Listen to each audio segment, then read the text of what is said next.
Hi everyone, সবার কি অবস্থা, কেমন আছেন? হাজির হয়ে গেলাম নতুন আরও একটি ব্লগ ভিডিও নিয়ে। আজকে আপনাদের সাথে শেয়ার করব গরুর মাংস রান্না এবং ছোট মাছ বোনা। এদিকে দুইটা কড়াই বসিয়ে দিয়েছি চুলার মধ্যে। একটা কড়াইয়ের মধ্যে মাংসগুলো দিয়ে দিলাম পেঁয়াজ কুচি, আদা রসুন বাটা, জিরা পেস্ট এবং পরিমাণ মতো লবণ, হলুদ গুঁড়ো, ধনিয়া গুঁড়ো, জিরা গুঁড়ো এবং দিয়ে দিলাম পরিমাণ মতো তেল। দিয়ে ভালোভাবে আমি নেড়েচেড়ে এগুলো ঢাকনা দিয়ে ঢেকে কষানোর জন্য রেখে দিলাম। আর এদিকে মাছটা আমি ভেজে নেব। এই মাছটা টাটকা মাছ, খেতে খুবই মজা। আমাদের পুকুর থেকে ধরেছে।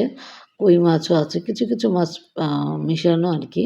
এই তো মাছগুলো আমি হলুদ, মরিচ এবং লবণ দিয়ে মাখিয়ে ভাজতে দিয়ে দিলাম এদিকে।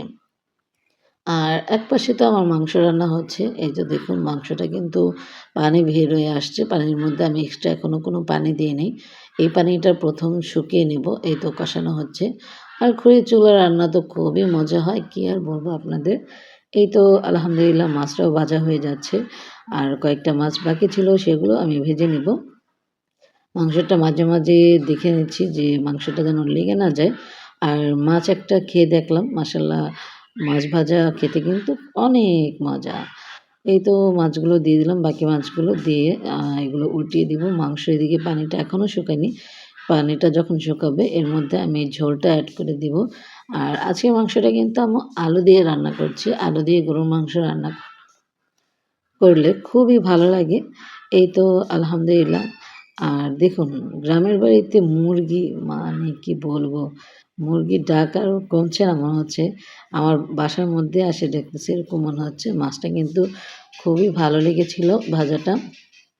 এই তো মাংসটা যখন কষানো হয়ে গেল, মানে মাংসের মধ্যে যে পানিটা ছিল সেই পানিটা দিয়ে প্রথম কষিয়েছি। যেহেতু গরুর মাংস রান্না করতে কিন্তু একটু সময় লাগে। এদিকে কড়াই বসিয়ে দিয়েছি মাছটা ভুনা করার জন্য। পেঁয়াজ দিয়ে দিলাম তেল দিয়ে এবং এখানে কিছুটা পানি অ্যাড করে দিয়ে এখানে বাকি উপকরণগুলো দিয়ে দিব। লবণ, হলুদ গুঁড়ো, মরিচ গুঁড়ো, ধনিয়া গুঁড়ো দিয়ে নেড়েচেড়ে মাছগুলো দিয়ে দিচ্ছি। আর এখানে মাংসটা কষানোর জন্য যে পানিটা দিয়েছিলাম এটা কিন্তু প্রায় শুকিয়ে এসেছে। এই পর্যায়ে আলুগুলো দিয়ে দিব।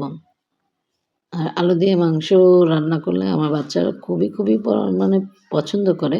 মাংসটা যখন কষানো হয়ে আসবে, এদিকে আমি মাছগুলো ভুনা করে নিচ্ছি। এটা যেহেতু পুকুরে টাটকা মাছ, খেতে কিন্তু খুবই দারুণ হয়েছিল। আর এদিকে মাংসটা যখন ভালোভাবে কষানো হয়ে গেল, গুলো দিয়ে এখন এখানে পানি এড করে দিলাম। আর মাংস কিন্তু এর মধ্যে প্রায় 60% কিন্তু সেদ্ধ হয়ে গেছে। বেশিক্ষণ সময় লাগবে না। আলহামদুলিল্লাহ রান্না কিন্তু কমপ্লিট। সবাইকে অনেক ধন্যবাদ এতক্ষণ ভিডিওটি দেখার জন্য। ভিডিওটি ভালো লাগলে অবশ্যই একটা লাইক, কমেন্ট, শেয়ার করে পাশে থাকবেন। সবাই ভালো থাকবেন। আসসালামু আলাইকুম। আল্লাহ হাফেজ।